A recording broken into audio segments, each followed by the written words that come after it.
And take two. Welcome to this edition of the 941 Sports Zone. Gotta love technical difficulties there, John. And If they only knew what we have to do, or actually you have to do, when the technical difficulties come flopping in here. So, but we'll do. I'm blaming everything on the weather. How's yes, that sound? well, it's not generational, but certainly it's cold as it's been in 15 plus years down there. Oh yeah. And it was another chilly start to the morning.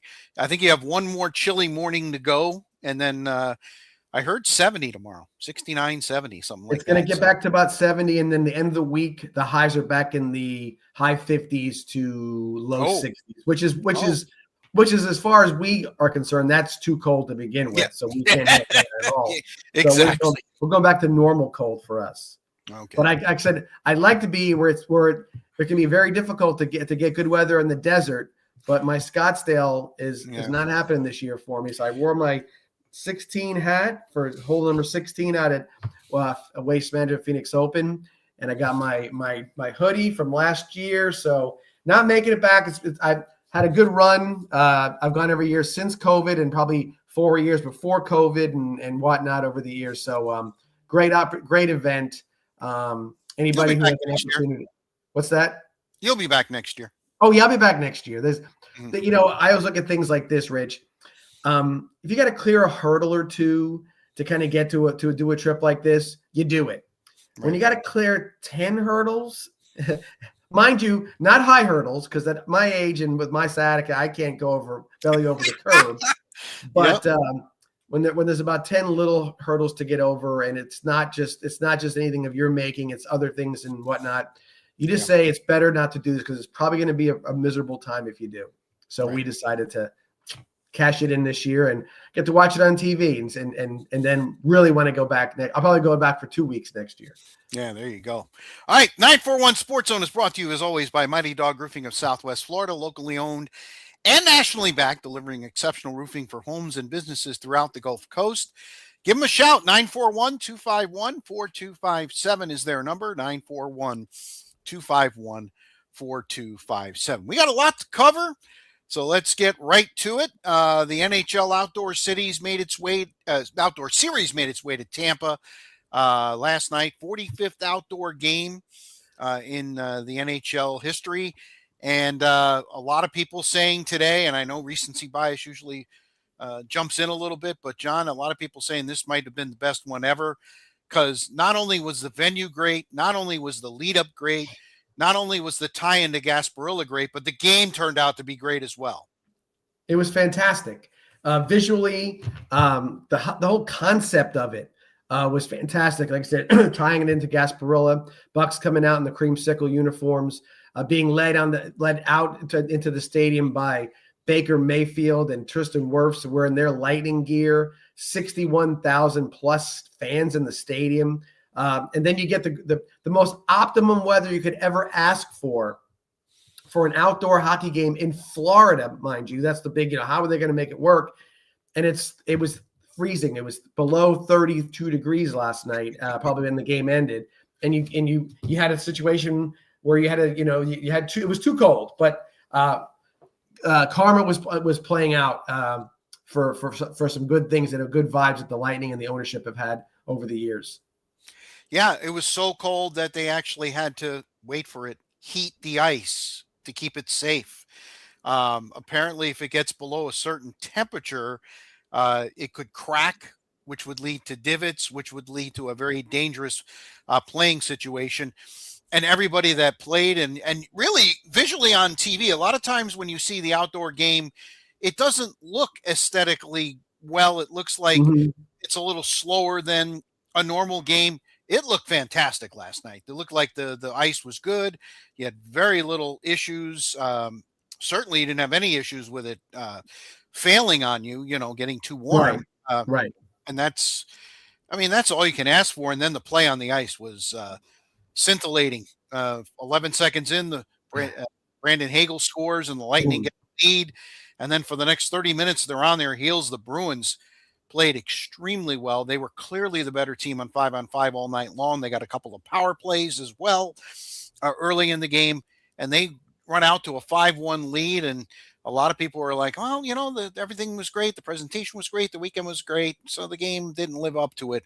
Oh, good thing nobody left, and nobody did leave. Right. No, it was, again, it was an event. You don't, bad games, middle of the season, nothing, you walk out of a game like that, probably Right. not going to hang out and it's a regular home game. But what was going on last night, the festivities, the continuation, or actually the culmination of Gasparilla at that point on a Sunday night, just made for a night that I think that was meant to be as good as it was. And then the Lightning got some help from the Bruins, the team that has taken the most penalties in the NHL this year, and they started to pile them up. Lightning had a 2-man advantage and then got a longer 2-man advantage because somebody closed their hand on the puck in the crease. Then it wasn't the goaltender. So they had an elongated 5-on-3 and ended up scoring 2 goals to make it a 1-goal game at 5-4, just when everything looked hopeless. Yeah. And like I said, the idea that the Lightning could even come back from that was probably, in your distant mind. And then all of a sudden you start seeing the little things that have to happen to make a comeback start like that. You said there was the penalties accumulation. Of course, there also was the main event for the night, other than the game, but the goalie fight that sort of got the Lightning it was a cold smack in the face. Say, hey, look, we're playing this game. What everybody's into. This is not an exhibition. This counts. Right. And that right there, it really changed the narrative of how the game went forward from there. No question about it. The Lightning certainly were buoyed by that. And then the first star in the NHL for the month of January, Nikita Kucherov, who had 31 points in the month, which is kind of hard to do. You only play like 12, 13 games. He tied the game with an absolute blast from the side, and it was a tie game.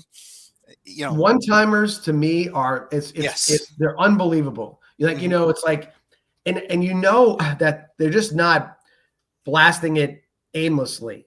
That like that shot was over the left shoulder on the short side. I mean, he knew where he was going with the puck, and he did it. Again, there's a margin for error, but that's where he wanted that puck to go. It wasn't just a random shot. He was aiming for that top side, and just an unbelievable shot. And then a couple of chances for each team down the stretch, but we had to overtime. Overtime was interesting. Looked like the Bruins had won the game. Pastrnak scored. However, he had also tripped somebody when the Lightning were in the offensive zone. They replayed. It was clearly a trip. So he headed to the sin bin. Great job by the Bruins to kill that penalty off. Take the game into a shootout, and the shootout was, the two goalies for a game that had 10 goals. Yeah. I thought both goalies played extremely well in the game. That's what a great game isn't, for a goalie, doesn't always a 1-0 shutout. Mm-hmm. You know what I'm saying? You get a game where both teams are playing at their top level, and you make clutch saves. That's what it's all about. Right. That's what it's all about. And so he made the saves when it needed to be made. His team picked them up when he got a little behind, but nonetheless, he like I said, both goalies. If you watch that game, you can't say that they got when they got beat legit. There was no soft goals in that game. So it was a great performance. Vasilevsky should be noted. After the fight, didn't give up a goal. Not in regulation, not in overtime, and not in the shootout, although David Pastrnak hit the post with a chance to send it to a 4th round in the shootout after Jake Gensel had sniped one perfectly over Swayman's shoulder to give the Lightning the 1-0 lead in the shootout, and they ended up winning the shootout 1-0 and the game 6-5. If it's me, I don't ever want to see another outdoor game in Tampa again. I don't think they could do it any better. No, I think you're right. I think that was sort of you had to try it. The franchise deserved it. The ownership deserved it. Again, to follow it up on the tail end of Gasparilla and be able to promote that as well to the country, to 2 countries. They're watching in Canada for sure. Yep. And so now it was a little cold, but everybody knows that that's not the norm in Florida. You know what I mean? Right. So, but it was a great postcard of what Tampa Bay can be as a community and as a sports community. And yeah, I think you say thanks. Appreciate the one. I'll take my one and go. Go knock it out in 30 other places if you got to, or whatever it may be. So I think it's a one-off.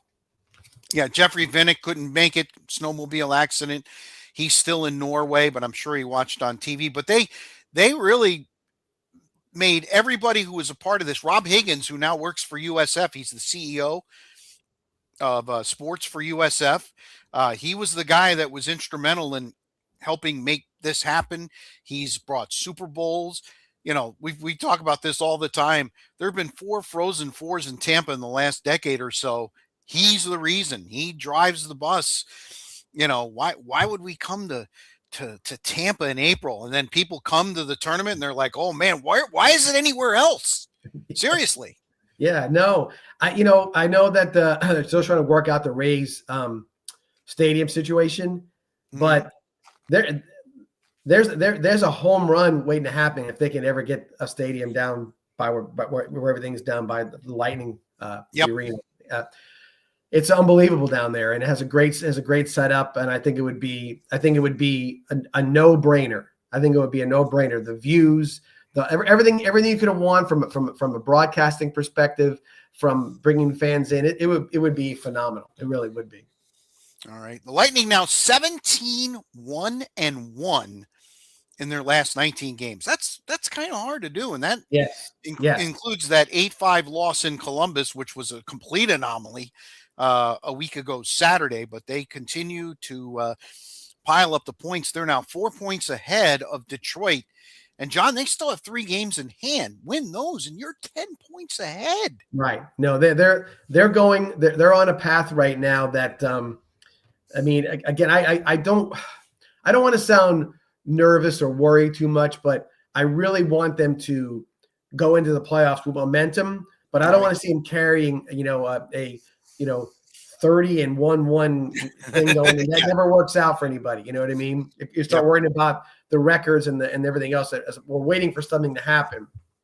So I hope that they can get a nice big lead, get everybody healthy going into the playoffs, keep momentum going from that direction, and see where it comes. But there's still a lot of veterans that have been on with the consecutive Cup winners, and a great head coach and coaching staff to lead them through there. Well, so let's see. People are going to get, if that happens, Rich, that's a long way away, but people are going to get tired of the Cup being in Florida. They already are. I can tell you from living up here, they are. I mean, there hasn't been a team that's been outside of Florida that's represented at the Eastern Conference this decade. Think about that. This decade. We're in 2026. It's funny. But I mean, I guess if you really wanted to dig deep on it and you do the real see how it is, and you could talk to the players, quality of life, no state taxes. Yep. Making more, and because you go the flip side, and let's say you're playing Ottawa, and I'm just picking one area, Canadian city, right? And you're getting hammered with on the tax side of things. It's cold all the time. You know what I mean? You can't. It's okay. You're inside. Everything is an inside scenario. Go outside and say, or you go before a game that night, you go down to the country club and play a round of golf, or 9 holes, or go to a walk on the beach. Man, hockey players, they don't grow up that way. You know what I mean? They don't grow up in that situation. This is like a little bastion of like the vacation lands wrapped around Disney World, wrapped around great fan base, wrapped around good owners, you name it. There's a lot to be said about that. So you might be seeing people or players who are really taking advantage of what Florida has to offer in regards to their quality of life. No question about it. 2 pretty good organizations too. Let's be real. They're top of the shelf. Florida's kind of lagged behind a little bit as far as the fan base goes. Tampa's always had the fan base. They have one of the biggest rinks there is, and it's full every single night. So hats off. The Olympic break is coming. I think that's probably going to be a good thing, even though everybody's like, oh my God, the momentum that's going to stop the momentum. I think it comes at a very good time. You mentioned the injuries. Victor Hedman played last night for the first time since December 9th. Braden Point is still out for Tampa Right. Bay. So he's going to take the time during the Olympic break. I know he wants to play for Team Canada, but if I'm John Cooper, I'm like, dude, just we got No, plenty. there's got to be some. I don't want to say I want to call it loyalty, but it's got to be some common sense that says, "Hey, this risk is a little too much for where I'm at." I'm sure he'll be on the team. He might not play. I'm sure whatever he'll get his flowers. I'm sure for whatever he does or doesn't do. The Lightning last two games before the Olympic break, both at home. A very hot Buffalo team comes to town on Tuesday. And then the Florida Panthers right before the Olympics. Be an interesting game because they've played some knockdown, drag them out games the last couple of years where it gets nasty on the ice. Right before the Olympic break, I'm hoping that the two teams just, I don't want to say they just skate around, but I hope they don't have the same chippiness, if you will. And when It's interesting because it's hard to say what you're going to get with a game like that. Hey, we got a week and a half off. Let's leave on a high note.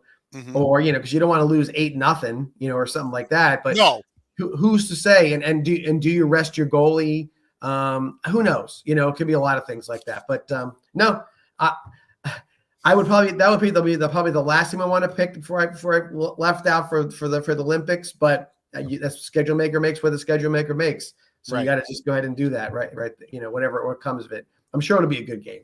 Yeah, both teams winning on the other's ice so far this year, 1-1. They are Lightning winning in Sunrise, and then Florida winning here not too long ago.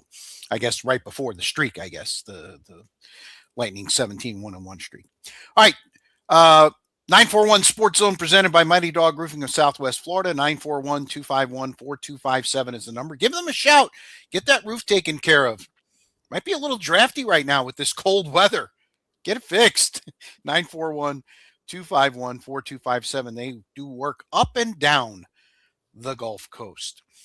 John, both teams arrived yesterday for Super Bowl 60 in San Francisco, which is about 45 minutes to an hour from the actual stadium. Remember in the late 90s when the Final Four was at whatever you want to call it, Thunderdome, Tropicana Field, as it's known now. And everybody was bitching about the fact, oh my God, everything's in Tampa, and then we got to go across the bridge to St. Pete, which is what, about 20 minutes, 25? Right. We're talking 45 minutes to an hour with no traffic, which there never is, in San Francisco to get to Santa Clara. Everything that they're doing this week is in San Francisco, and the game's in Santa Clara. A lot of people that are covering won't even see the stadium while they're there for the 4, 5, 6 days, whatever they do. Big story coming out, of course, is Drake May, quarterback for the Patriots. He was limited in practice Wednesday and Thursday, did not practice on Friday. And remember when I did my What's Bugging Me last week about the 2-week break? Yep. Well, the Patriots are happy there's a 2-week break because if he had to play yesterday, it would have been tough. 60%, 70%, whereas you get a whole nother week. The illness is gone. I can tell you that. I mean, I saw him on the send-off yesterday. They had something at Gillette Stadium and below zero wind chills, and the fans all came out and everything. But he spoke and he sounded fine. And I think the sickness part's gone. Now it's getting the shoulder ready, and the Patriots are playing it very close to the vest. As they do. Right. If it's an AC joint, it's going to bother them no matter what. Right. But at least they're going to play in much more pristine conditions than they played the last 3 weeks. Let's face it. I mean, 3 weeks. I mean, it was bitterly cold against the Chargers. We had the snow in the Houston game at Gillette. And then, of course, we had the second half snow last week in Denver. Conditions in San Francisco, I checked, should be pretty benign for Sunday. That's what I said. The same thing. I think the West Coast, if all that down, are going to have nice weather leading into this weekend. So I think they're going to be okay. So hopefully he can get to as close to 100%. Hate to have a game of this magnitude decided by, an injury here or there. He's going to be the second youngest quarterback to suit up and play and start in a Super Bowl. You know who's first? First youngest guy to Youngest play? guy ever. Yeah. To start. Okay. Dan Marino. Yes, sir. Can't fool. Good job. Yeah, Thanks. Dan Marino by about 35 days. Marino was younger. We all know what happened. San Francisco ate his lunch, basically. Oh God, Well, yeah. ate their lunch. Again, not having a running game. Where the Patriots have not had a running game in the postseason, but I think they'll be much more in tune in San Francisco. That still being said, John, I think Seattle's got an advantage here because I think the defense is wash. And I think, I know Sam Darnold, and I know everybody's talked about this. Actually saw a podcast where Justin Jefferson, they fired their GM in Minnesota on Friday. Minnesota. I guess What happened in Minnesota? It's like they lost Sam Darnold and everything from that. It's been just a mess for a year now at that organization. They won their last 5 games, but I guess the whole thing is they put their eggs in the JJ McCarthy basket as opposed to the Sam Darnold basket, and he goes to the Super Bowl, and they're like, yeah, we need to do something. Strange timing to me, but that nonetheless, Sam Darnold has been tremendous in the 2 playoff games, particularly against the Rams. He was really good. 345 yards, 3 TDs, no picks, no fumbles, and if he plays a clean game like that, it's going to be very tough for the Patriots. Yeah, absolutely.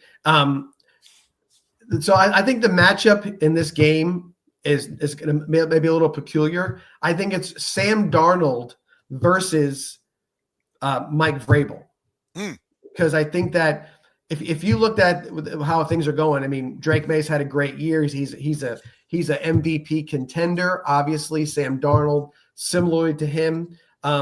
You've got McDonald as the coach for Seattle. He reminds me of Drake May as a coach. 2 years in, younger guy, but having a great year, coach of the year type year. And then you got Vrabel, he's the guy with who's been there. He's caught touchdown passes in the Super Bowl. He's blocked kicks. He's coached at a high level. I mean, he should never have been jettisoned from Tennessee. Wow. So what does he bring to the table? If you look at Vrabel, he's a Belichick limb from the tree that was Parcells. And what do they do well? They take away what you do well on defense. So Vrabel's going to go in with that philosophy that the Patriots have had. He's a new coach with new players, but it's the old style of the Patriots playing. He's bringing back the Belichickian Parcells like coaching stuff, and you see that. And people said, "I wonder why he picked the Patriots." Well, Parcells picked the Patriots in 99, 95, 96, who then went to the Jets. Belichick went with him. Belichick goes to the Patriots. Now Vrabel's there. You see this lineage. The Patriots aren't stupid. They're staying in with that philosophy, whatever the major philosophy is. So the Darnold versus Vrabel thing is interesting to me. See if they try to take away what Seattle does well, force them to be one-dimensional, and then try to play a game on offense that sort of helps that out. Well, the one thing Belichick always did, and I think Vrabel will try to do, is take away your biggest weapon. That would be Jackson Smith-Njigba. Yep. Who was just tremendous against the Rams. 10 catches, that one-handed catch still sticks out in my mind. He is a top-flight wide receiver. So do you stick Christian Gonzalez on him one-on-one? Do you double him? Do you double him over the top and have somebody else beat you? How do you think it goes, John? So I think that they do double him. I think they roll help over to that side. Okay, I think they're going to chip him at the line of scrimmage. They're going to play physical with him. You know what I mean? Mm-hmm. But this will give you a little hint into where I'm going. It's really good. They have a Cooper Kupp on the other side. Oh yeah, because you're not asking Cooper Kupp to catch the ball 12 times. You're talking him to catch. Give me 5 or 6 good catches for about 50, 60 yards. Get me a first down when I need it, and make them have to make whatever they're trying to do to stop JSN. Go ahead and let Cooper Kupp pick up on the other side of things. And I think that was sometimes you forget that other guy over there was the guy making 150 catches in a season not long ago. Right. So he might be that he could play the part in the difference. But no, definitely going to come out, make it hard for him to make catches. I'm sure Seattle's going to want to get him started early, small, short catches. But What did you watch? Go back to Buffalo and the Giants way back when they played in Tampa in '91 or whatever it was. What did the Giants do on defense? They let him catch it and they hit him and they hit him and they hit him and they hit him and they kept it in front of him and it just beat them down. In a game that they were way over underdog because they had Jeff Hostetler or whatnot, but that's what they do. Okay, you want to throw the ball around, you want to feel good about it. You got an open guy, boom, 3-yard catch, and you got your ribs broken. 5-yard catch, and you got your arms not good. They're just going after people. And that's what I'm sure they'll do the same thing. They'll play physical with the receivers and see what they can handle. And I think they'll try to shorten the Patriots. Will try to shorten the game. I think they haven't been able to run the ball as effectively as they did in the regular season, but I also don't think they 100% committed to it. I think they will in this game. I don't think there's any question. Keep Sam Darnold off the field. And here's the other thing about Darnold. He hasn't had a tremendous season, but I remember the end of the Bucs game where the Bucs, it was a tie game.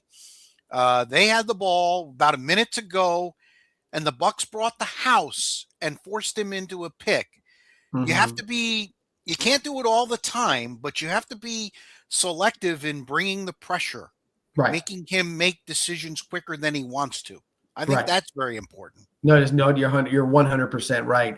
Situational blitzing. A lot of defenses live and die with putting pressure as much as they possibly can. But where you have a solid quarterback and a solid coaching staff, normally you die in that situation because they'll figure out a way to get the ball out of their hands and take advantage of you sort of taking the risk that the blitz brings with you. By the way, Rich, I'd let everybody know that if you see me put my glasses on, it's because I put it out there to my universe, so to speak, and getting a poll of what the people are feeling about the game. People that I know that they like to wager, let's just say, on sports. Throw a few shekels down. Yeah. Got one of my partners in the VSN live stream, Jeff Fulcher, younger guy, taking Seattle. Okay. So that's one of the first ones. Hold on one second. I'll give you another one here. I got a coach that coaches up at Keystone Heights up in the north part of Florida, who he's feeling the Patriots. So we got one Seattle, one Patriots. His thought was that Darnold might go back to his old seeing ghost days in that situation. If you keep waiting for that, you might be waiting all the way till next year. Yeah, no doubt. Good friend of mine, another football coach as well. He likes Seattle. Defense is dominant, and their offense is kind of explosive. He likes them 27-17 Seattle. Okay, so just under the number. I tell you what, there was some movement immediately. You know, the line came out, it was 3.5. It went to 5, then it came back to 4.5. It has stayed at 4.5 now. Yes, that number is solid. Beautiful number. It's going to get you both sides, and you're going to see right now. So that's what I'm doing it now, so you can see. Our friend Trey Burton, he likes Seahawks. He don't think it'll even be close, is what he says. And so he's got that one. That's his choice. Has Moneyline gotten back to you? No, Moneyline is playing. He's funny man tonight. He's telling jokes instead of asking. Give me a reason. Xavier from ABC 7. He likes the Seahawks in a close game. So there you go. I got another buddy of mine who is a primetime wagerer because he asked me his first question was, "Are you hitting the Hard Rock for all the props?" Is what he asked me first. He's betting on the Gatorade color, is what he says. But he likes the Seahawks to cover as well. Let me see who else we got here. My buddy Nebraska Dave. He's not sure. He's watching the public go heavy on Seattle, so he's leaning towards New England. As a matter of fact, I'm watching ESPN as we do our show, just kind of peeking up. 66.7% of the money, public money, is on Seattle. Yeah. And the line hasn't moved. So that kind of tells you something. That tells you that the sneaky money, the bigger money is on the Patriots. Right. In this and game. that's what the line's not moving. that kind of tells the story a little bit. And that's what he's saying. That's Nebraska Dave saying that. And he might just play the props again. Everybody likes the prop bets. Sure. So then they got another buddy they'll like this one. My buddy Joe, he already won his preseason bet that New England and Seattle would make it to the Super Bowl. So he's already playing. He made that bet. So he should just sit it out then. I mean, he can't help, you can't help yourself kind of thing. Yes, he's that guy. He's bet both teams, leaning heavy on New England, but hedging with Seattle. So he's got that going for him. But anyway, you can see there's different. This makes for what I feel to be is a very good football game. Hopefully. If you like to bet the money, you see the money on, like you said, big money's leaning on the Patriots, because I think the Patriots. I think they like the money, Rich, because I think they like the cover. I think they like the number that Seattle won't cover it. And I will say this: these teams are notoriously they don't play about every 4 years, but usually the games are close. And of course, the Super Bowl 49 was about as close as you can get. Right. 1 yard line, Patriots up 4. Malcolm Butler says hello, and that game ends. So that kind of leans you to say maybe Patriots. So that's the thing. If the Patriots, mind you, they're going to keep this game close. It's one of those things where going into halftime, you might catch me changing my mind. I mean, now you can't do that. You can live bet. You can do that. You can change your mind. Well, because if they go in at halftime and it's Seattle either tied or maybe behind a little bit, I can see that unraveling on Seattle quickly. Okay. Okay. More so than I see New England falling apart. I think if New England goes in the first half down 3 and down 1 score of any type, I think they're going to be like, okay, let's go figure out how to beat them now. And we'll go ahead and do that and we'll be fine. I think that's, and you're going to have Drake may get over the Super Bowl jitters in the first half. He'll come out in the second half, maybe a little different player. I just see it where that first going into that halftime, that 30-minute halftime as well. Right. Bad Bunny. Yep. Yeah. Yeah. And you're gonna see Grammy Award winning Bad Bunny, I should say too, right? Right. I think you're gonna see some possibilities where I think the Patriots, if they're close and they're going to make some changes, and it's going to be an interesting second half. I'm looking forward to the game. As a fan, I'm really looking forward to the game. I am too. If I wanted Denver to win because I have my, I don't like anybody else in the AFC East but the Jets. Right. So, but I was glad because I didn't want to see Denver walk in there with a busted up quarterback, and turn into a sort of a nightmarish potential game at that point. So anyway, I think it's going to be interesting. I think from the little bit of a survey that I've done here this afternoon, I think you're seeing it. It's kind of probably how the money is going elsewhere. It's how the type of bets you want to make. And everybody's going to have fun with the prop bets. Yeah. What color Gatorade would you bet on? I don't do that stuff. Come on. Blue. Give me well, I mean, blue or green. If you're looking at Seattle, and it's blue for the Patriots too. So I guess blue would be the overwhelming favorite. I guess if Seattle wins, it's green. I don't know. Whatever one they grab, it's one that's going to get dumped on them. That's for sure. Couple of other coaching notes. It looks like we're just about done now with hirings. The Cardinals are hiring Matt LaFleur's brother, Mike LaFleur, who was the offensive coordinator with the Rams. How many guys in this cycle have been coordinators who've been hired who actually don't call plays? That's totally Sean McVay there. Mm-hmm. And yet he's, the Cardinals say he's good enough to be their coach. Very interesting hire. So I heard a little something today, trying to prep for our podcast today. And now they're saying that, obviously this enormous amount of new coaches that are coming in, offensive new coaches, are coming from the Mike Shanahan tree. Mm-hmm. And you might even call it the Bill Walsh tree if you wanted to go back one step further. And I think it's not so much the play calling. I think it's the philosophy of how you play offense. Mm-hmm. And I think they're in the philosophy. They're seeing it firsthand. Arizona sure is. They're playing against two McVay and playing against what's his face, McVay and Shanahan and Kyle Shanahan. Yes. So there's, like I said, so you're seeing it out there. You're seeing LaFleur in Green Bay is doing well. There's a lot of guys that have come off this mindset of how to play offense, and it is proven out to be a winning proposition. Now it's going to be, you put the guy in place. Do you put the right quarterback and the right coaches around him and just see what happens? Not everybody can win every game, obviously, and philosophy only takes you so far. But I think they like the philosophy.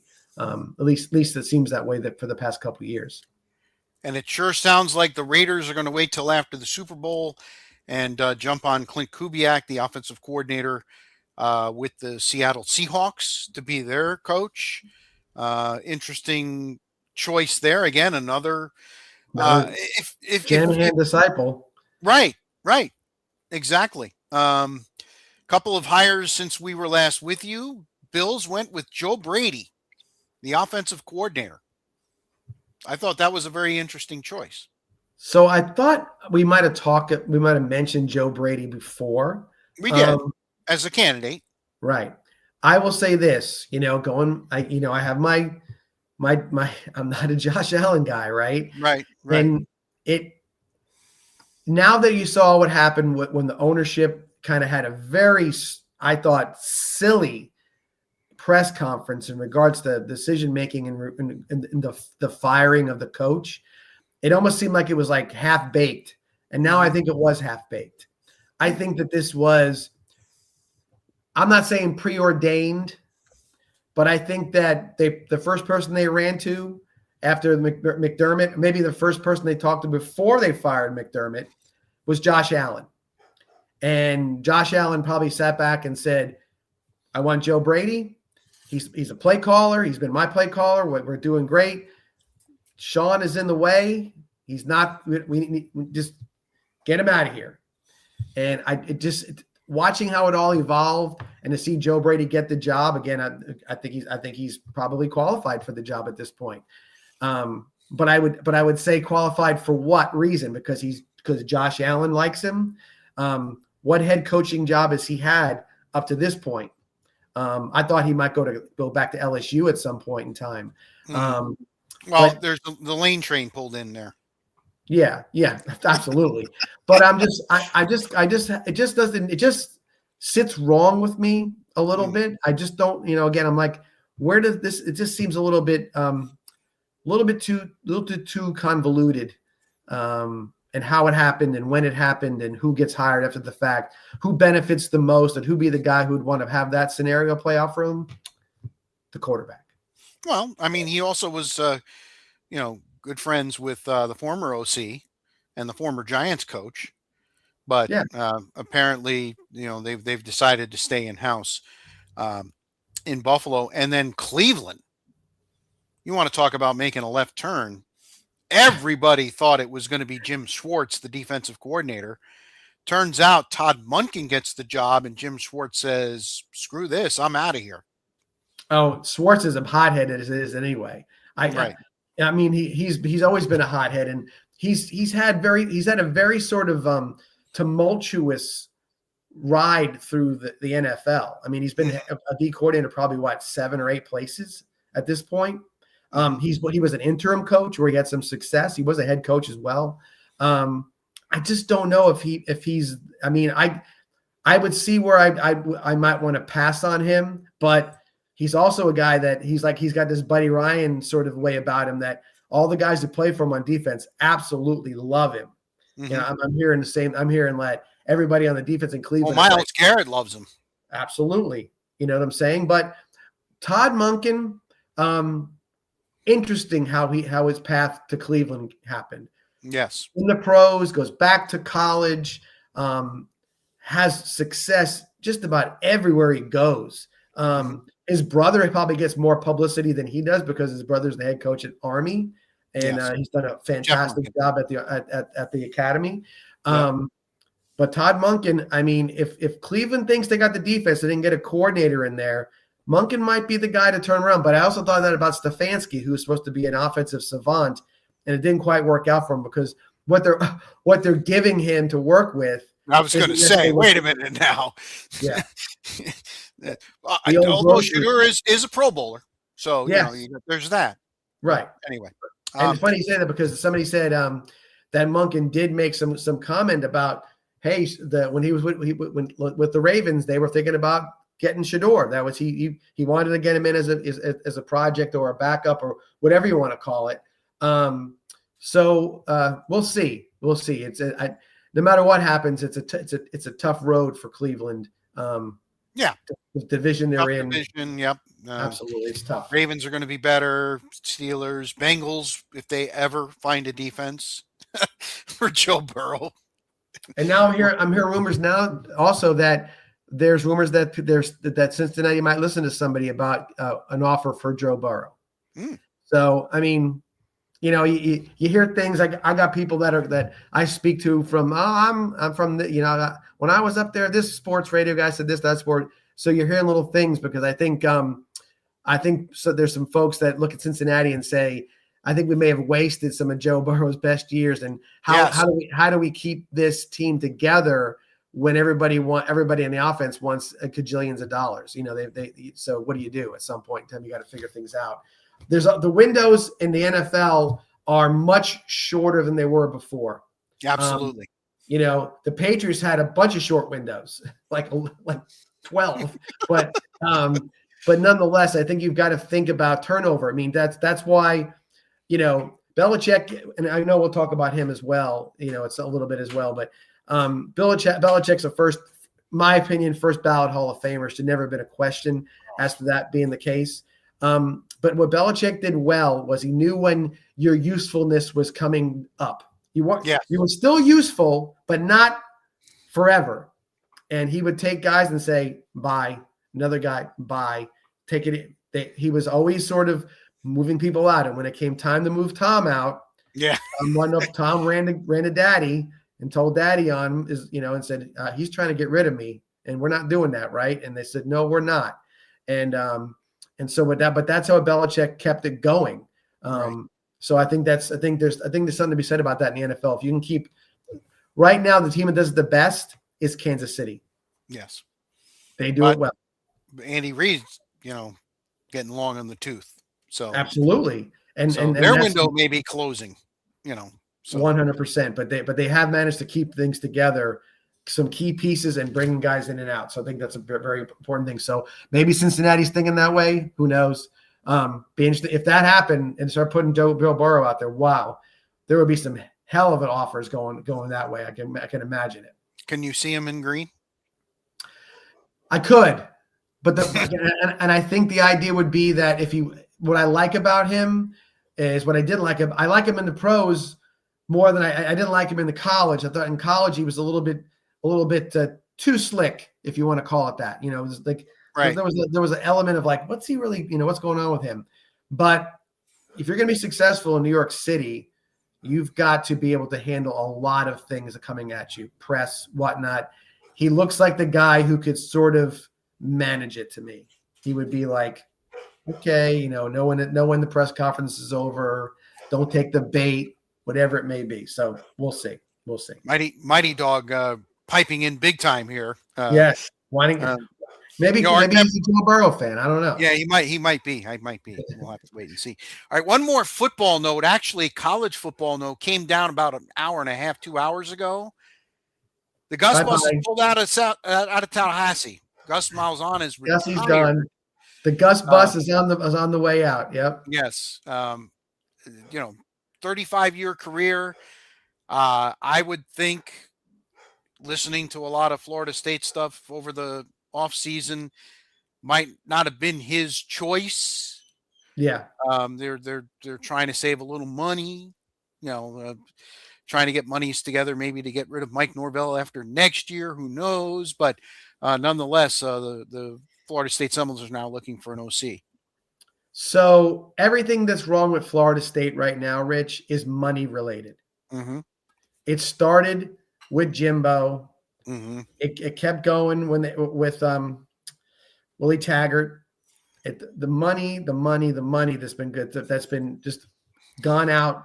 That they don't have the fan base or the booster base to really kind of to withstand that many mistakes on the hiring, the coaches side of things.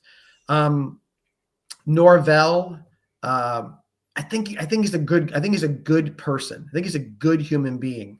But every game I see him coach, he looks like he's absolutely scared out of his mind. Gets those big eyes about this big, and he looks like he's just like, what's going to happen here?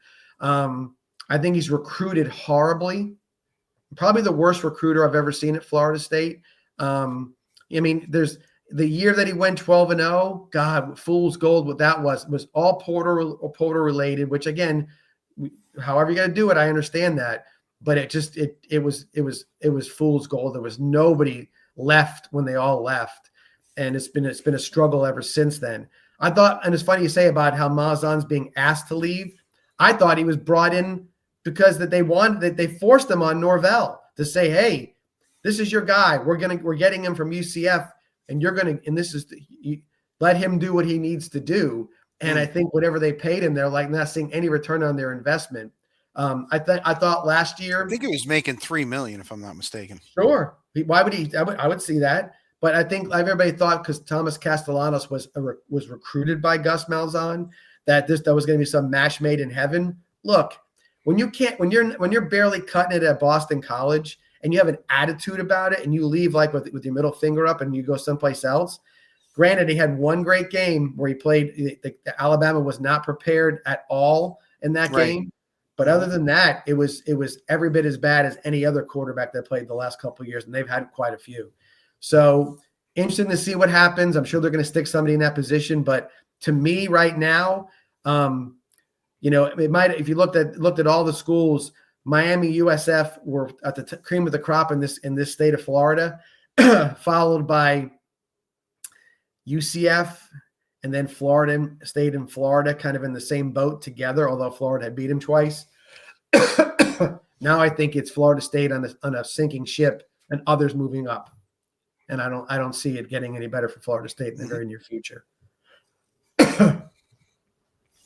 Interesting thoughts there. All right, 941 Sports Zone. We continue on. Again, Mighty Dog Roofing of Southwest Florida. The Mighty Dog's been quite vocal lately. 941-251-4257 is the number. 941-251-4257. Maybe he's telling you to get the snow off the roof, because that's what that maybe he's got some reason behind his. Well, there's definitely snow on the roof, and they got, when it starts, you've had snow on the roof for over a week, and all of a sudden it warms up like it has today, warms up relative term mid-30s. Right. Those long icicles come down off the side.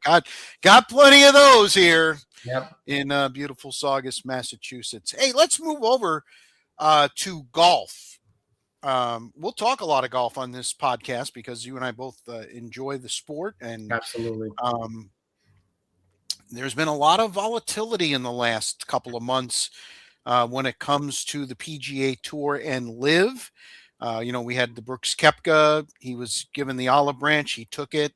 He actually played in the Farmers. He finished tied for 56th, I believe. Yes. At least he made the cut. So he's on his way going. But an announcement late last week kind of was very interesting. Patrick Reed, listen, I guess he's the guy that wears the black hat. All right. And he likes it. Yeah, he does. He likes it a lot. Mm-hmm. But let's also be real. When you get into President's Cups and Ryder Cups, you want that guy on your team. Absolutely. Of course, he wasn't, because he was with LIV. Well, he's decided to come back to the PGA. He announced he was a free agent right before he won his first DP World Tour event last week. and then decided to come back. And he finished in a playoff this week. He's playing tremendous golf right now. Um, he's not supposed to come back to the tour officially until August 25th. However, I can see many, many, many sponsor exemptions. If I was a tournament, I would give him an extension in 5 seconds. Right. So in a yeah, I'm sorry, an exception. I know what you're saying. No. And Patrick Reed, this is Brooks Koepka leaving was ceremonially like the big story. Okay, because you see like, hey, Brooks is back. You knew that Koepka did what he did because he thought he had an injury that was not going to be recoverable. Okay, and so Koepka decided, like, hey, you know what? I'm going to go take the money and run. I can do limited events. And next, you know, he's flying all over the world. He's playing more tournaments than he expected to play, I'm sure, because that everybody got in the same boat. And he's like, what am I doing? And he's a guy who likes competition. Okay, that's why he's got more major wins than he has regular tour wins, right? So you see how Koepka is. Patrick Reed is a different dude. He doesn't have the sort of the pedigree or the high or the outstanding resume like Koepka does. So his pathway is the harder pathway. It's not the olive branch that they handed out to 5 guys that were qualified. It was because Koepka, I think Rahm, I want to say Cam Smith. I know this, but yeah, DeChambeau. So they all, because they had won majors at a certain period of time, they were going to be able to come back and work their way through it. Okay, they can't play in the tour championship, or they can, but they can't get the money. There's like the whole bunch of things like that, right? But this one's harder. He can't, like I said, he can't come back to August. So he's basically going to go out there and just knock on doors and say, I got a golf bag and I got my game with me and my caddy. Can I play? And he's already put himself in the top of the DP World Tour. Okay, he's set there. He can play that as much as he wants to get himself right. Go out and be ready for the majors. But he likes competition too. Okay, so Koepka likes competition. Reed likes competition. Now Kevin Na is going to come back, and he's a guy you watched him play over the years. He's a grinder. Forgetting the third guy that came out in this. Well, he's also doing, and they're following the Patrick Reed deal. And who stays behind? Who resigns? Justin Johnson, who doesn't not care about winning. He's admitted that over and over again. It's a paycheck to him, and it's an easy paycheck. And I'm sure he could throw a number up there anytime he wants and do whatever, but he doesn't really want to. So the guys with competitive juices, okay, they're going to see this pathway back, and they're going to look, and they do want to play against the best players. They don't want to play team golf. You play team golf with your buddies. It's a lot of fun, Rich. I play team golf all the time with my friends. It's a lot of fun. Okay. Spending a couple beers. It's a great time, right?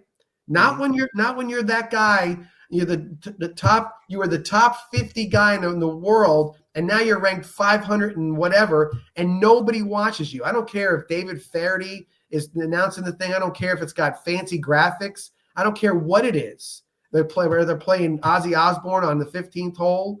It doesn't make a difference. It's not the best players. It's not the best golf courses. I would be in Phoenix right now, just because of the golf course. Okay, right. That's what Pebble Beach is coming up. Where they just played Torrey Pines. How beautiful of a setting is that, right? On a U.S. Open grade golf course. The guys are watching this, and we're all watching, and they're saying, when are they going to figure it out? They didn't buy into a better deal. They're watching these guys play indoor TGL golf, and it's getting ratings out the wazoo, and they're having a great time. There's your live golf. You want to have some fun? Go do the TGL. Go get a franchise or whatever it may be, and go play golf inside, which is a whole nother thing. I just think that you're going to see this is the beginning of the end for Liv. Okay. Now the beginning of the end, they might live. No pun intended, but they might keep going, Rich, for 20 more years. Who knows? But it's not going to be as a competitor or an equal to the PGA Tour. And kudos to the players when their damn commissioner decided to sell them out after he banged on it. What a wishy-washy fool that man was. I'm not never coming back. And next thing you know, he's on CNBC announcing some kumbaya session he had with him, and it's all going to be good because he got talked into it by a bunch of investors from the other side of the state of Florida, who all they do is talk to the Saudis. They're making deals with the Saudis all the time, just selling everybody out on the road. And some of these guys hung tough and said, we're not doing it. We are the PGA Tour. The players are. And they stormed out on his ass, and they left him twisted in the wind. And then what do you know? Finally, they figured out, hey, we broke them. I think they were broken last year. And so now you see where it's going to go. And I think it's going to be an anomaly. Listen, they can say all they want that they're going to make a bunch of money off of it, and everybody in Australia loves it, and who the hell else does? Great. Go do it. If you think it's where it's worth, then you go do that tour. Go have fun with it. Make it a little different. I've said all along what it should be is the send off to all the guys over 45 that still can play, and they can go get a nice 5-year around the world cruise for money for like a consolation prize kind of situation, and go out there and win a few tournaments and play some fun golf, but not competitively speaking, not to go one-on-one with the PGA. Not going to happen. So as we record this on Monday, today's the deadline for the other 3 golfers, for DeChambeau, Rahm, and Smith. DeChambeau and Rahm have said they're going to play one more year. I think they're just going to play out their contracts, basically. Right. And I would be shocked if they don't show up next year on the PGA Tour. Cam Smith hasn't said anything. So be interested to see. But like you said, with the amount of defections, and everybody's willing to pay the piper and go by the rules and pay their fines. I think the dam has shown some holes here, and it may very well be just about to break. I'm going to use DeChambeau. I know that contracts and whatnot. I get all that. I was surprised that he didn't jump on it. What about you? Because he seems to be the one who's had the most success. I'm almost certain they threw him more money quietly, because once they lose him, they're done. He is literally the guy. He's the validator. The guy. He's the validator. Absolutely. Yeah. Not Rahm. No. And I'm surprised that Rahm didn't come, because he looks miserable. You know what it is? So I think what happened with Jon Rahm is that he got Sergio'd. I think that a lot of the Spanish players had jumped ship.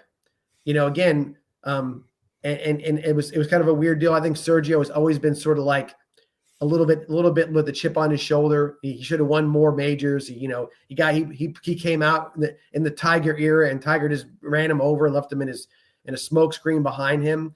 And I think people got in Rahm's ear is what I think. And that's to me that's why he made a decision. And I think that he's sort of like, well, I made my decision. I'm not going to turn away from it. But who knows? He played okay in the majors last year. I think he had some times where he was in contention a little bit, right. But I think that he made the biggest mistake, I think, because he wasn't in the first wave. He was in the second wave. Right. He had time to figure it out and watch what it was. And if he thought it was going well, boy, his judgment is terrible. That's why I think I think he was coaxed a little bit. I think they said, "Come on over here. We need you. You're the piece of the puzzle that's going to take us over the top." And he got sold a bill of shit, and now he's stuck in it right now. Yeah. Well, like I said, his contract, I believe, is up next year, and I would be stunned if he's not back. So the golf season continues. You mentioned it, Waste Management this week. You've got Pebble out there. LA. I don't think they played LA yet. No, they got to finish that with that. And then they head to Florida. Yeah, Pebble. I want to say Pebble. I think you're right. I think the Riviera, and I think they start heading east. Yes.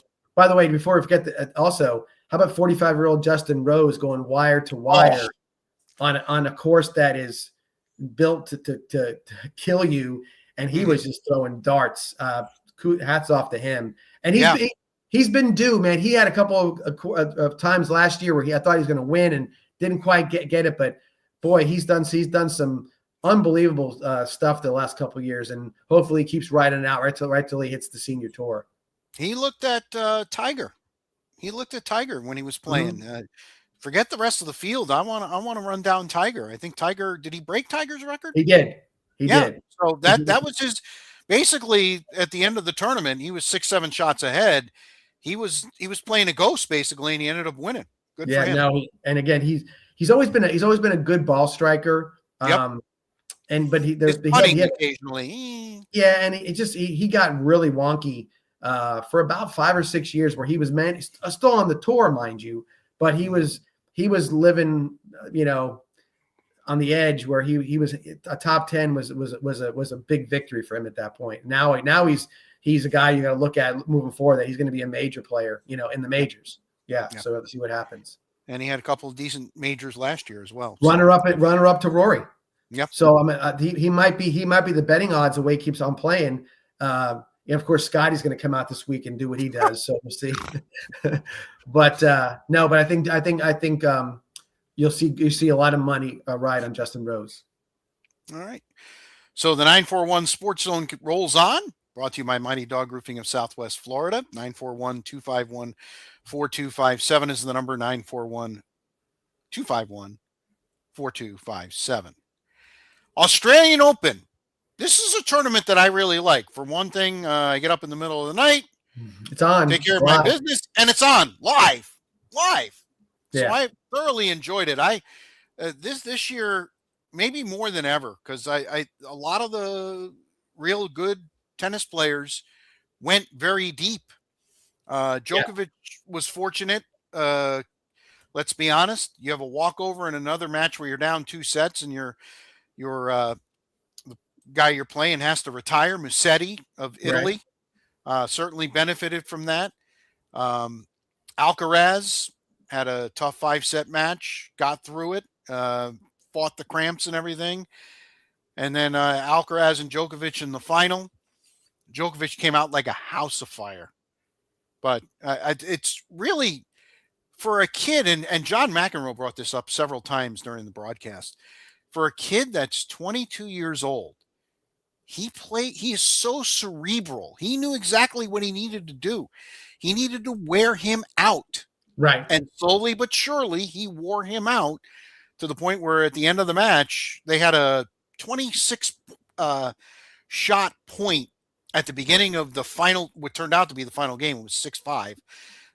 And right at that point, I remember looking at my TV and going, Joker's done. Yeah. Joker's done. I mean, he's given everything he's got. Congratulations to Alcaraz. 7 majors already at 22 years, 272 days old. Career Grand Slam already. Sky's the limit for this guy. Yeah, there's no doubt about it. And he's got that the kind of tennis player that is relentless. Yes. Sometimes in days gone by, it's guys who can lobby well. There's guys, lob well. You know what I'm saying? Not volley well. Not I'm saying lobby. Volley well. Guys that have big serves. Guys, he'll play 6-hour matches. That's what he's going to do. Mm-hmm. And at some point in time, you're like, how do you maintain that? So physically, I think he's going to be a very, very difficult guy to beat over the next maybe 10 years. I'm glad you brought that up, because the other guy that he's basically fighting with for 1 versus 2 is Jannik Sinner. Okay. Mm-hmm. And he's done very well the last couple of years, but it should be noted. He lost to Djokovic in 5 sets. And whereas Alcaraz seems like every time he gets to a 5th set, he wins, Sinner is 4-11 in 5-set matches. Right. And he wilted. He was up 2-1 against Djokovic, and Djokovic outlasted him. He's got to get tougher and more physically fit. And that's what happens. And usually you see those guys when they first break out, they do well on the hard court game. They play that slamming around and get to balls where you don't think they can get to them, and they just have these long rallies. It's really, it's unbelievable at the high level. but he's a guy who looks like he kind of, to me, I thought that when I first saw him, I'm like, this guy's built for Wimbledon, the way he played. But he's shown me that he's got every game, anytime, all the time, just gets to balls he shouldn't get to, and he makes shots, and he's gonna cut your heart out. That's what he does. He cuts your heart out. And it was very good to see Rafa Nadal be in attendance for that. Djokovic after the match kind of joked, Rafa, I appreciate you coming, but it was basically 2 against 1, 2 Spaniards against me. I had no chance. Well, I was going to even say this before, and now you've said it. He reminds me of Nadal. Mm-hmm. Relentless. You're absolutely right. He's a Nadal. He's just like Nadal. There's no doubt about it. On the ladies' side, we might have a little bit of a changing of the guard. Elena Rybakina upset top seed Sabalenka in 3 sets. She was actually down 3-love in the third. Right. And came roaring back and won 6-4. She won 6 of the last 7 games. Another tremendous, the 2 best players. Sorry, Jessica Pegula, who got all the way to the semis yet again. The daughter of the Bills owner, but just couldn't get over the top. I'll tell you what, the tennis game now, one thing you do notice in all this we're talking about, I talked about Jess, she got to the semis, but really not many Americans. No. And especially they had 8 get to the quarters, but nobody got to the finals. Tennis has become an international sport, much more so than, I don't want to compare them to soccer, but it's getting there. Mm-hmm. Okay. Where you see that tennis is taking a little, you don't see the generations of like that are taking up tennis. I have a bunch of friends or people that I know that are younger than me with younger kids. I don't know one of them, not one of them that plays tennis. None. Okay. The most of those, if you're going to put a kid into a sport off the bat, right now it's soccer that I see first. But you know what I see a lot of now, Rich? Golf. Yeah. A lot more golf than tennis. A lot more. And I'm talking little kids going at the driving range, hitting golf balls, putting balls, whatever it may be. And I'm not sure that even the parents are having them play golf because they expect them to be on the tour someday or even in college golf. But I think they're teaching them a game that they can play the rest of their lives because that's what they do. Mm-hmm. And the accessibility to golf has become much greater, not from a facility perspective, from all that they've turned golf for kids into a team sport as well. You see the kids show up and they've got purple jerseys, looks like a flag football team going out, and they're all going out and playing golf. And there's something to that. And plus you see it on TV. Golf is it eats up the weekend during the day as more than the NFL does. Think the amount of weeks they play golf. So you turn on the golf at 2 o'clock to 6. It's on the TV all day. And you can listen. When the weather's nice, what do? Turn the golf on in the inside and the outside. You're barbecuing outside. Somebody says you just missed a great shot. You walk in and sit there. You watch the last 4 holes. It's a very easy way to do things. It's even how you watch the game live. You go from the 8th hole to the 6th hole and do that kind of stuff. So young kids are not playing the game of tennis. They're playing the game of golf, and they're playing soccer and outside of the bigger sports. So I don't know where American tennis is. I don't know if you need to have an army of them, but you got to have some competitiveness moving forward in order to get to that next level. I totally agree. And at least they kept it interesting up till the semis if you're an American. But to me, I don't care what country you're from. If you're a good tennis player, you're a great tennis player. You're a great tennis player. I love watching Alcaraz because, again, he's cerebral, and I love the way. He'll hit you with a blistering forehand passing shot, and the next time he'll hit you with a drop shot, and he just keeps moving you all over the place. I just thoroughly enjoy it. All right, a couple more things before we get on out of here. We haven't talked much NBA because the season basically doesn't start till Christmas, and there are some decent games going on now. But everybody's played roughly 50 games of an 82 game schedule. The trade deadline is coming up this Thursday at 3 p.m. and apparently there's a big nugget out there. Giannis, and I'm not going to try to say his name, but from Milwaukee, he's got a title, and Milwaukee's basically been tearing it down. Originally, he was like Knicks or nothing, and now it's I'll take whatever. I think Miami's been hot, maybe a spot for him to go to. I just don't know if I'm Milwaukee, I'm not going to force it. I mean, no. If he plays till the end of the season, the problem is he won't play. They'll shut him down, right? Because they don't want to have that investment going, right? So, the Knicks, everybody's got that with the Knicks. Yeah, everybody. He had mentioned Knicks. The Knicks thing is like, if you get him, you got to. What are they going to get? Going to get rid of Karl Anthony Towns? Something along those lines. I guess got to be a nugget going one way or the other. Draft picks, whatever it is. And is his style going to fit what the Knicks do? Right. I mean, is that the case? I don't know, but if I could get a guy of that caliber, and I was close last year, as close as they've ever been in the last 20 years or more, maybe I'd take a risk. Maybe I'd take a jump at him and see what happens. You're not going to give away Brunson. You're not going to give away Hart. You're not going to give away. You're going to the guy on the and by the way, Towns is a good player. He's a very good player. A little awkward, but he's a little bit more of an outside in guy than an inside out guy. But nonetheless, I think his defense is Yeah, I agree. And if Milwaukee's looking to get rid of salary and get rid of Giannis, why wouldn't they just not get him to New York and get something for him and then just start the process now? But who's to say? You're right. He may end up just being a guy that sits home all summer and waits to see where he lands and what happens. But we'll see. As far as basketball is concerned, NBA, that's my opinion right now. The NBA is NBA is a lot of marketing. Mm-hmm. I don't know how you feel the same way. Market. Try to make. They're not marketing us. They're marketing like my son, who's 16. Right.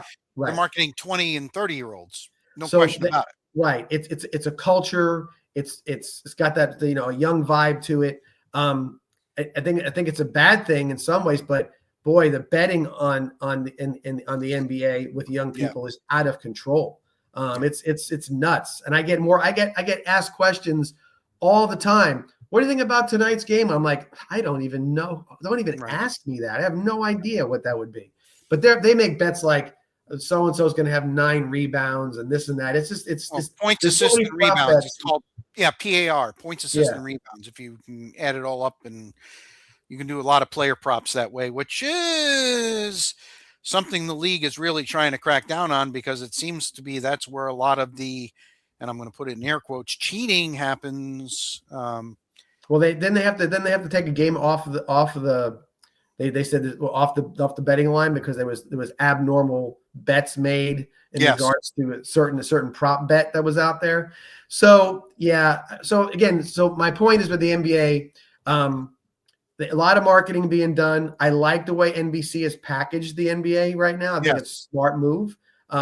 Good teams. They brought nice doubleheader last night. Lakers, Knicks. Absolutely. I was watching a little bit. Thunder and Nuggets. I mean, 4 of the best teams. Well, I think the Lakers are fool's gold, but certainly 3 of the best teams in the league. Right. No doubt about it. But I will say this, there's enough interest right now they've marketed it and done some things that going forward, if the right teams are in the playoffs, I'm a fan. I'll be watching. I think that they've sort of made it. The game itself being more offensive has cleaned up some of the junk that the league had. Agreed. And I think that they're not. There's been guys that have, like John Morant, certain guys that have had some off the court issues who they're not playing around with anymore. There's like, look, there's the next guy up. I will say this: we talk about the portal in college football, how it's affecting teams. I think the fact that the NCAA, they have one and done guys, and there's G leagues and there's D leagues and there's all the other leagues all over the place, right? And so when you watch a game, an NBA game, and you and I sit down, and I would consider us pretty high level sports guys as far as knowing our way around what's going on, that I can sit down and 2 out of the 5 guys on the starting 5 for anybody, I'd be like, who the hell is that? Yep. You know what I mean? You don't know. Right. Sometimes you just don't know who it is. You're like, oh, okay, well, he was what? Because there's no opportunity to find them as a fan. A guy who's a great shooting guard. Okay, it just popped into my head, but when Danny Ainge played at BYU, okay. Yep. Obscurity, right? But he Mhm. has a run through the NCAA as a senior that he makes it. And so when he gets drafted, like, oh, I saw Danny Ainge, okay. Right. And now I think the last guy that became a superstar that was sort of in obscurity and came out and you knew who he was Curry. Yeah, Steph with Davidson. Steph Curry. Yep. He's at Davidson. He went to the Elite Eight. I remember that, right? Because I remember watching him. And like, this guy can shoot from outside, from everywhere. Yep. You don't know about these guys until Jay Billis tells you about it on the week before the draft. I'm like, who the hell is he talking about? I watch college basketball all day, and I've never seen this guy. I never heard of him. And so it's like that's the kind of thing that's sort of happened into the NBA. You don't know the players, and it's hard to. Sometimes it's hard to invest a lot in it if you don't. And if it's a good team, it's here's the other thing. If say I live in Boston, say OKC comes to town, and you're not sure that Shai Gilgeous-Alexander is going to play. Well, why do you want to outlay that kind of money? I mean, LeBron, another perfect example. LeBron, he's always going to play in Cleveland, and he played in New York. But if they go to Brooklyn, is he going to play? No. Probably not. No. And so you can't really outlay the money before you get. Usually, most of the NBA gets you buy tickets late when you actually know somebody's going to be playing. By the way, I got to give a shout out. Okay. Go back to college for just a second. Shout out to the Gators basketball fans. I don't know if you watched any of that game yesterday against Alabama. I did. I absolutely loved it. What is going on right now in college basketball is nothing short of stupid. Okay. Right. You're playing in the G League, and now all of a sudden you want to go back to school, and you go to Alabama, and Todd Golden, to his credit, the head coach, basically said, "He can play. He could not play. I don't really care. We're gonna kick their ass anyway." And they did. And every time he touched the ball, G League drop. Yeah. G League dropout. I thought it was fantastic. I give it up to the Gator Maniacs. What are you guys called over there? The Rowdy Reptiles. Rowdy Reptiles. Oh, they brought it yesterday. I thought it was fan-freaking-tastic. So and a game where they I don't know what you're going to get from Florida, but they could be they're a Final Four talented. I don't know if they're going to blow a game though, because their backcourt is atrocious ball handling wise. Well, it's much better than it was at the start of the season. I'll give you that. Certainly, Todd's done a nice job with them. He's an excellent coach. They're 7-2 in the league. Yeah. Yep. Todd Golden saved Scott Strickland's job. Yep. Because he had no good hires to that point, and Golden comes in there and he's a basketball junkie. He looks like a nerd. Yep. But he's a good basketball nerd though. He's very strong. And he comes from the Bruce Pearl school of basketball, so he's got a little bit. He's a little probably a bit maybe a little shady. I don't know what to say that in a nice way, but he does a nice job, and they play hard. And that front court, my goodness. And Chinyalu yesterday. I've yet to see an arena this year, an arena and an announcing team that was more excited about how Chinyalu was playing defense than he was doing anything else. Because he was on the call. He loves defense. Oh, here's a 6'9" guy who is guarding the point guard, and then switched off on the other guy, and they couldn't get a shot off.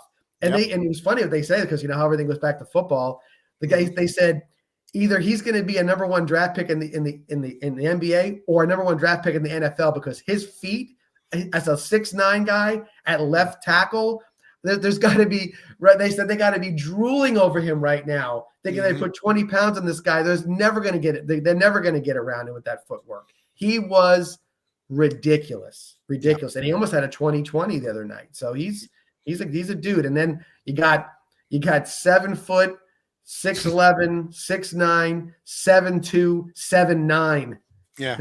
This Yeah, is they got a crazy. little size. They've got a little size. They get if they get some guards, look out. I mean, they could make another serious run. I think the one piece, if they can get the kid Lee to figure out his game, are you a stationary shooter? Because you're not a penetrator. He gets lost. He needs to come off screens and hit shots. If he can do that, look out. They'll be tough. By the way, my son is in the chat room.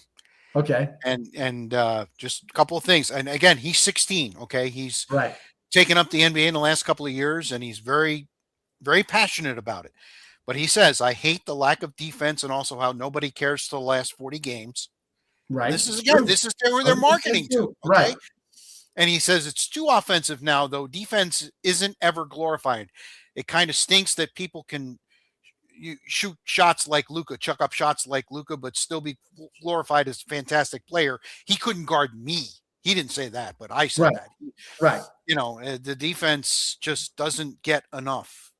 And they wonder why they don't win championships. Okay. Right. And then you have our boy in Denver, Doc. Oh, Jokic, who came back, by the way. Yeah. Came back early, and he's eligible to be MVP. And that's not an accident, by the way.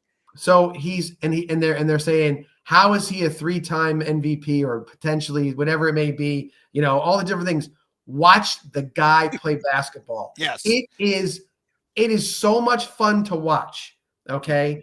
He is one-handed, tip passes, offensive rebounds, point guard, you name it. He's not coming down. He's not trying to break you down with 8 crossovers, and you're carrying the ball. We all know that. You need a 3, he'll throw up a 3. Yeah. You need him down. When you watch the guy play, he is the best player in the NBA. You can't argue it. He is the best player in the NBA. Yeah. And the reason, like one year when Embiid won it, really? Yeah. I mean, that was totally, we're tired of him winning it. So we're going to 100% what it was. And and they even said it on ESPN. They were saying he's getting it because of there was a racial connotation to the whole thing. I'm like, really? Come on, really? So I liken him to Tim Duncan, but he has better range. Absolutely. Fundamentally, just does everything on the court. Absolutely but right. He can also, like you said, he also pops out and shoots the 3. And you're not like, oh my God, what is he doing? You're like, oh, that's going in. But he makes passes like Magic Johnson used to make passes. Yeah. He's not looking, it's just over his head. I mean, there's some stuff that you're just like, you're jaw dropping. He is phenomenal to watch. I'll watch him anytime, and Steph Curry anytime. Yeah. My son is he's Steph Curry all the way. Yeah. It's going to be a shame. But you know what? He's going to pick up golf clubs when he's done. He sure is. He is a damn good golfer. Yep. Damn good. Yep. No doubt all right. about it. Locks of the week. I kind of feel bad. I went back and listened to last week's show, and it's almost like I goaded you in the laying the points. No, I expected to lay the points, and I watched that game. Good game. I thought Michigan played sloppy, and actually this made with their food. Absolutely. A little bit of what I have for my bugging me will come out with about that game a little bit. But no, I thought Michigan was going to. I didn't think Nebraska was as good as they were. The one kid. Stanford, his name was, or something like that. Mm-hmm. That guy can shoot. Yeah. That guy was he was hitting threes, just he was turnaround jumper threes. He was doing everything. So Nebraska's legit. I wasn't sure if they were, and they're a legit basketball team. They're an Elite 8 team if they can keep it healthy. Well, they stumbled against Illinois at home yesterday, which I thought was interesting. But they also are playing. Without a couple of their better players. Right. They're injured right now. That's some injuries. That's a big thing. Of course, I hit Arizona on Monday night. So I'm 11-8. You're 12-7. Your heater is over, but I'm sure you'll get right back on the horse again. I'm going to go first. Go ahead. I'm going to go with a prop and I like it a lot. Kenneth Walker Jr.'s over under for the Super Bowl rushing yards is 72.5. Under. Okay.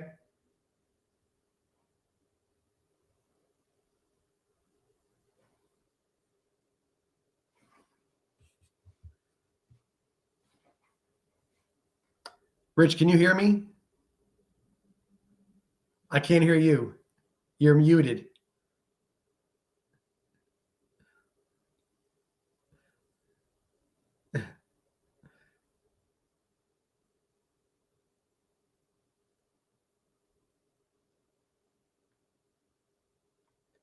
Well, I'm here.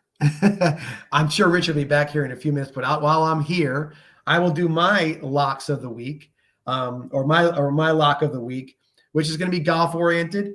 I'm going to go ahead and pick Scotty Scheffler to finish in the top 5 of this week's Waste Management Phoenix Open. Going golf, I'm staying away from the football. I do like Seattle to win the game on Sunday, so I will say I will take Scheffler top 5 finish. In the Phoenix Open, Waste Management Phoenix Open. As far as my what's bugging me, I will give you this right now. I am getting a little tired of poor guard play in all of basketball. Everybody plays very out of control. I watched that Nebraska Michigan game and watched the point guard on the Michigan just make bad play after bad play after bad play, and really kind of kept it closer than it could have been or should have been. I see that quite a bit, and I just think that as the point guard, you shouldn't be the guy leading the team in turnovers. You should be the guy who's making the assists, and I don't see it too often. I think now they want to break you down and get their own shot, or they want to penetrate under the basket and have nowhere to go with the ball. It makes no sense to me whatsoever. So that's what's bugging me. And I will have reason I'm going to cut it short here is because I have another sort of what's bugging me. And I think it's kind of obvious once I tell you what it is. I am not a New England Patriot fan by any stretch of the imagination, nor was I a fan of Bill Belichick as when he was at New England. I thought that Spygate and Deflategate were things that got kind of sort of pushed to the side, and it shouldn't have been pushed to the side from their perspective, not from everybody else's, but they thought it was no big deal. So oh, you're back. I think so. Can you hear me? Yes, you are. Yeah. By the way, so just so you know, I was doing it by myself. Yes, I heard you. Okay, you did. I could hear you the whole time. For some reason, you just went. I'm not getting any feedback on my headphones, but that's okay. Yeah. So good. Anyway, you're stealing my what's bugging me, by the way. Yeah. So my lock of the week was Scotty top 5 finish in Phoenix in the Waste Open. Did mine come through the Kenneth Walker's under 70? Okay, and that's when it stopped right there. Coming to me, I think is what happened. And then I mentioned poor guard play that's bugging me. It just seems like at all levels, it's just out of control. I even catch some high school games, like these showcase games. I'm like, I'll watch and see what's going on. It's just get under the basket, and what are you going to do? You run out of room. If you're the fastest guy down court, I don't get it. But I was bleeding into is that I mentioned that I'm not a Belichick fan. I wasn't a fan of what happened, but I think it's ridiculous. Yeah. Whatever it was, if he had a million different tapes on somebody, I think it didn't make that much difference. Nor did the Deflategate make difference. I just hated the way they reacted to it. Like it would be like it's like if you were like took a piece of candy that was in a communal bowl somewhere, and somebody said, "Oh, you like the candy? I didn't take the candy. What is that I'm taking candy for?" It was kind of stupid like that. I didn't get it. Right. So anyway, I think that Belichick not getting in on the first ballot is travesty. I think they should pull some. That was my bugging me, so we'll just kind of put it together. It's so ridiculous. And I heard, and I guess they've got to change the whole process because somebody who actually didn't vote for him did a pretty lengthy interview on Sirius XM over the weekend, and his reasoning is sound because I guess there were a couple of guys in the Veterans Committee, as well as guys that had been on the ballot, that if he didn't vote for them, they would never get in because apparently they were either coming off the ballot or, I mean, it was a very reasonable take. And he's like, Belichick's going to get in next year. And he's like, I'm shocked he didn't get in this year. Right. But, it's just, you got to fix the voting because obviously something is really wrong. If you have to, you have to choose between him and somebody like, I think it was Roger Craig was one of them. Which I was shocked that Roger Craig's not in the Hall of Fame.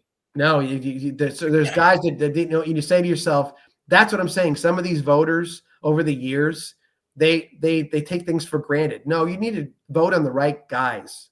You need. I think that. I mean, I'm not putting myself in anybody's brain, but don't make it personal. Right. You can't make it personal. When somebody's got those kind of credentials, don't make it personal. It's not. You're a fan. We're all fans, right? Right. Yes. But the other guy, the other team, whoever else it is, they're trying to win like you're trying to win. Okay. Correct. And not everybody can win. And it's sometimes it's hard to swallow and you have to admit that. But when somebody does well and is a good and they deserve their flowers, they deserve the opportunity to be recognized, not to be dismissed because you have some personal reasons why. It shouldn't be that way. And if that's the way you think, you don't belong. And there's plenty of people say, I don't want to be that way, then don't be on the damn Hall of Fame committee. Don't be on it then. Totally agree. I was bugging you. We're on the same one. No big deal. It's all right. All right, that'll do it for this edition of the 941 Sports Zone. Oh, you were Belichick was your one too? Yeah, I told you. Okay. You stole my belt. What's bugging me? You had two. You had two, and you had to take mine. Really appreciate it. Thanks. Anyway. Oh, that's hysterical. I'm like, I thought you just brought it up because I brought it. No, not at all. But that's okay. It's all right. Hey, you know what? I got a topic for you next week for what's bugging you. Is when your radio and your podcast partner takes your idea and runs with it before you can have it. Oh, John, I wouldn't do that to you. Oh, it's all right. I can take it. I'm sure my ex-wife would tell you I run my mouth too much too. Well, yeah. Pot, kettle, pot. Anyway. Well, don't remember my other partner. I have to do a lot of talking because with him, so it's a little different for me. Yes. Although he's definitely loosened up over the years for sure. Better believe it. All right, that'll do it for this edition of the 941 Sports Zone. Enjoy the Super Bowl, everybody. We'll be back next Monday to talk about it. Kind of have a pall, if you will, a funeral, because it'll be a long time before we see helmets and shoulder pads again. Although the UFL comes up at the end of March. So, and you know what?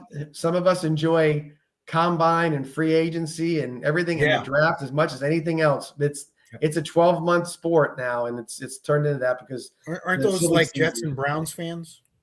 What's that? Oh, that was cold. It's true. I mean, but everybody now it's like, we need a guard or we need this or we need that, and I think that's what I don't know what came first, the chicken or the egg, or the fantasy football draft or the NFL draft. I mean, what spawned each other more than the other? Because I know that people watch the draft because they become enamored with watching teams get built. And then they can build their own team in a fantasy league, right?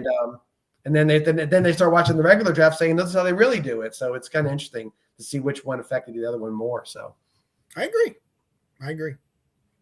All right, till next Monday for Longing for Scottsdale. Enjoy watching the golf this weekend. Wishing you were there. Remember, you went fishing in the cold. That was your choice this year. Yeah. Yes, indeed. No doubt about it. All right. I'm Spitz. He's John. We're out. See you next time, next Monday. Again, don't forget to subscribe, do all those things. Facebook, X, YouTube, Instagram, YouTube. Do it all. All right. And remember, take the longer of the two if you're on YouTube, because apparently I haven't figured out how to delete. And we had a kind of a 25-minute false start because we've had nothing but issues with technology today, but hopefully we're doing all right. We got it done. All right. See you, everybody.